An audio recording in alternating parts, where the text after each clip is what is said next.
Misir təkcə fironlar və piramidalar ölkəsi deyil. Burada min illərin sirri, dünyanın ən məşhur abidələri, milyonlarla turist, 20 milyonluq xaotik paytaxt, səhralar, Nil çayı, yoxsulluq, bahalı turist dələləri və sizi təəccübləndirəcək saysız-hesabsız reallıqlar var. Bu videoda sizə Misirin turizm broşürlərində göstərilməyən tərəflərini göstərəcəm. Küçə yeməkləri həqiqətən təhlükəlidir. Piramidaların ətrafında turistləri necə aldadırlar? Niyə insanlar gecə yarısı belə küçələri tərk etmir? Misirdə yaşamaq necədir və ora səyahət etməzdən əvvəl mütləq bilməli olduğunuz hansı vacib məqamlar var? Videonun sonuna qədər izləyin. Çünki sonda Misirə getməyi planlaşdıran hər kəs üçün pulunuza və vaxtınıza qənaət edəcək vacib məsləhətləri də paylaşacağam.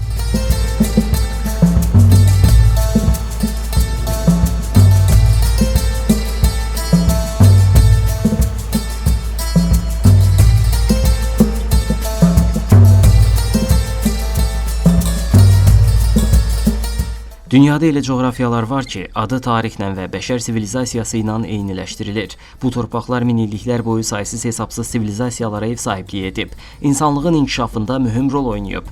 Tarixə adını yazdırmış görkəmli şəxsiyyətlər burada yetişib. Dünyanın taleyini dəyişən mühüm hadisələr məhz bu torpaqlarda baş verib. Məhz həmin tarix coğrafiyalardan biri də Misirdir. Qədim dövrlərdə olduğu kimi, bu gün də həyatın ən qaynar nöqtələrindən biri hesab olunur. Təxminən 1 milyon kvadrat kilometr əraziyə malik olan Misir, Yaxın Şərqin ən böyük və ən əhəmiyyətli ölkələrindən biridir. Eyni zamanda, Misir Yaxın Şərqlə Şimali Afrika arasında strateji körpü rolunu oynayır. Bu torpaqların tarixi o qədər qədimdir ki, hətta 10 min il əvvəldə burada yüksək inkişaf potensialına malik yaşayış məskənləri mövcud idi.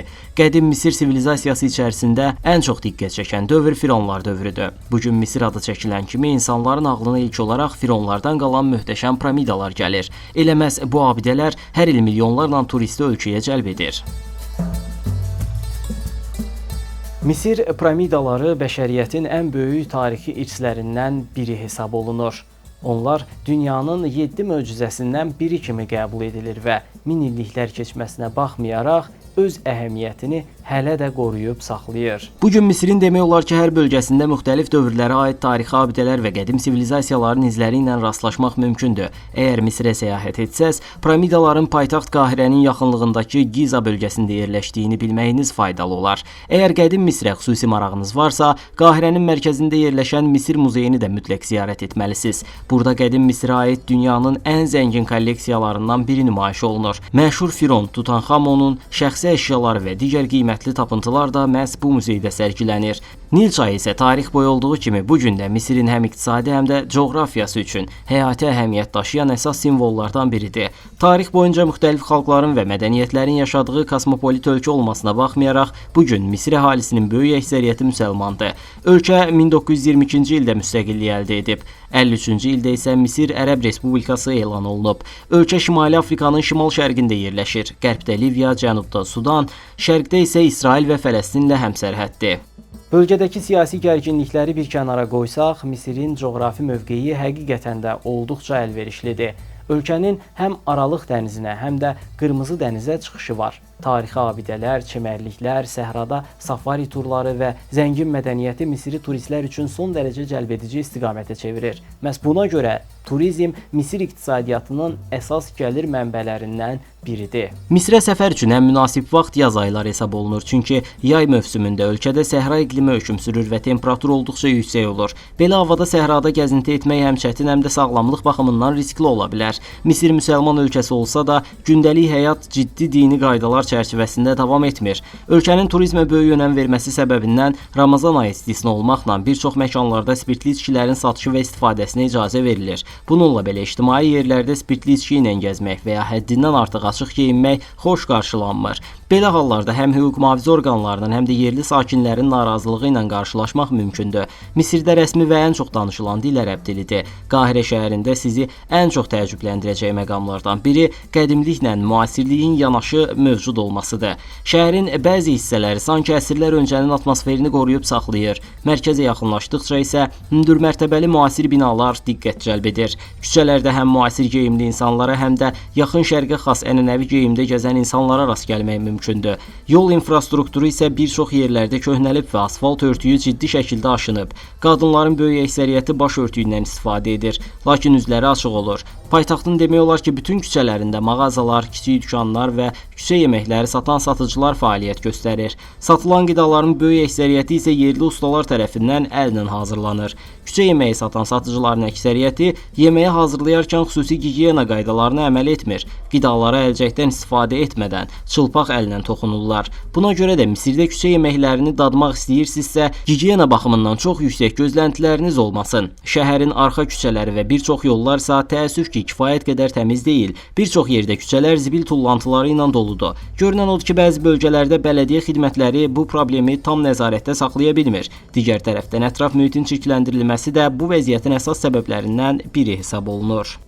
Gecələr isə Misirdə həyat tamamilə fərqli ab-havaya bürünür. İnsanlar küçələrə çıxır, ailələri və dostları ilə vaxt keçirirlər.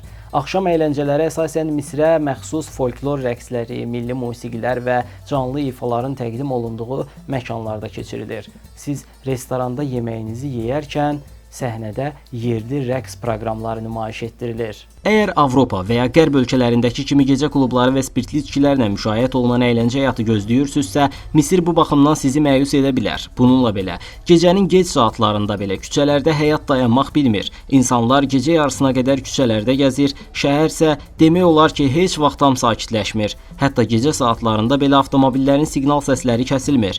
107 milyondan çox əhalisi olan bu ölkədə insanların böyük bir hissəsi yoxsulluq həddində yaşayır. Bir çox ailələrin aylıq gəliri $400 da aşağıdır. Daha yüksək gəlir əldə edənlər isə əsasən biznes sahibləri və ya turizm sektorunda çalışan insanlardır. Küçə satıcılarının və səyyar ticarətlə məşğul olan insanların həyat şəraiti isə elə də yüksək deyil. Maraqlı məqamlardan biri isə odur ki, Misirdə qadınlar da əmək bazarında kifayət qədər fəaldılar. Xüsusilə xalq bazarlarında çalışan satıcıların əhəmiyyətli hissəsini qadınlar təşkil edir. Onlar çox vaxt öz yetişdirdikləri məhsulları sataraq ailə büdcəsinə dəstək olurlar. Əgər Misirə səyahət etməyi planlaşdırırsınızsa, diqqət etməli olduğunuz bəzi vacib məqamlar da var. Bildiyiniz kimi 2011-ci ildə ölkədə Ərəb Baharı hadisələri baş verdi. Həmin dövrdən sonra Misir uzun müddət siyasi gərginlik və qarışıqlıqlarla üzləşdi. Buna baxmayaraq ölkə iqtisadiyyatının əsas dayaqlarından biri olan turizmi qorumaq üçün ciddi təhlükəsizlik tədbirləri həyata keçirirlər. Məhz buna görə də turistlərin özlərini təhlükəsiz hiss etməsi üçün bir çox tarixi məkanlarda ciddi nəzarət tətbiq olunur. Misiri ilk dəfə ziyarət edənlərə adətən tur proqramı ilə səyahət etmək tövsiyə edilir. Belə olduqda sizinlə birlikdə digər turistlər, peşəkar bələdçi və bəzi marşrutlarda təhlükəsizlik əməkdaşları da olur. Bu həm dələduzluq riskini azaldır, həm də səyahəti daha rahat edir. Bununla belə, məşhur tarixi abidələri ziyarət edərkən səyyar satıcılar tez-tez turistlərin ətrafına toplaşır və müxtəlif suvenirlər satmağa çalışırlar. Xüsusilə əlinizdə iri nominallı əskinas gördükdə, demək olar ki, hamısı sizə nəsə satmaq üçün yaxınlaşır.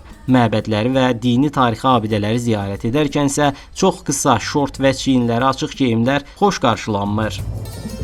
Əgər heç bir tur şirkətindən istifadə etmədən Misiri tək başına gəzmək istəyirsinizsə, bəzi çətinliklərlə qarşılaşa bilərsiniz. Əgər komanda ilə səyahət edirsinizsə, hər ölkədə yüksək sürətli internet tapmaq və ya yerli SIM kart almaq həmişə mümkün olmur. Belə hallarda rabitə cihazları komanda üzvləri arasında əlaqəni təmin etmək baxımından olduqca faydalıdır. Turistlərin pul xərclədiyi bir çox məkanlarda bəzi satıcılar daha çox qazanc əldə etmək üçün qiymətləri süni şəkildə artırmağa çalışırlar.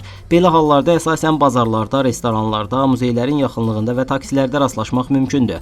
Buna görə də alış-veriş zamanı diqqətli olmaq vacibdir. Bəzi satıcılar qiymətləri o qədər ustalıqla artırırlar ki, siz fərqinə varmadan əsl qiyməti $10 olan bir suveniri $50 ala bilərsiniz. Ona görə də Misirdə sizə hər hansı məhsul ucuz görünsə belə mütləq qiymət danışığı aparmaq tövsiyə olunur. Piramidaların ətrafında təşkil olunan dəvə gəzintilərində də sabit qiymət sistemi yoxdur. Qiymətlər turistlərin sayından və tələbatdan asılı olaraq tez-tez dəyişir. Bir turist bir saat əvvəl eyni xidmətə $30 ödəyibsə, bir saat sonra başqa turistdən $40, hətta bəzi hallarda cəmi $10 da tələb oluna bilər. Bu qiymətlərə ciddi nəzarət edən vahid sistem isə demək olar ki, yoxdur. Maraqlı məqamlardan biri də bəzi hostellərin rezervasiya sistemi ilə bağlıdır. Bəzən məşhur onlayn rezervasiya platforması vasitəsilə bron etdiyiniz hostellər ödənişi sizdən nağd şəkildə qəbul etdikdən sonra rezervasiyanızı sistemdən silirlər.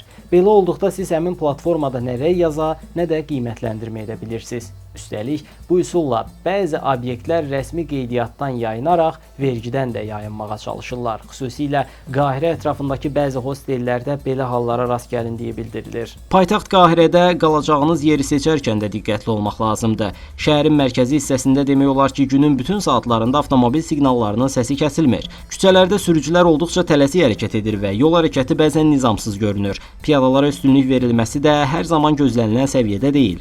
Küçəni gəzərkən xüsusilə ehtiyatlı olmaq lazımdır, çünki bir çox yerdə piyada keçidləri və piyadalar üçün nəzərdə tutulmuş işıqfor sistemi kifayət qədər inkişaf etməyib. Avtomobillər, motosikletlər və piyadalar eyni anda hərəkət etdikləri üçün şəhərdə xaotik mənzərə yaranır. Əlbəttə, bunun əsas səbəblərindən biri də əhalinin çoxluğudur. Misirin böyük əhalisi var və onların təxminən 20 milyonu təkcə Qahirədə yaşayır. Bu baxımdan Hindistan və Banqladeş kimi sıx məskunlaşmış ölkələrdə müşahidə olunan problemlərlə müəyyən oxşarlıqlar görmək mümkündür.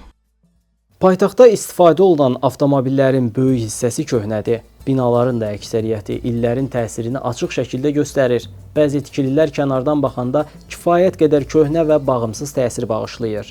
Şəhərin havası da hər zaman təmiz olmur. Ətraf səhralardan gələn qum fırtınaları səbəbindən havada tez-tez toz hiss olunur.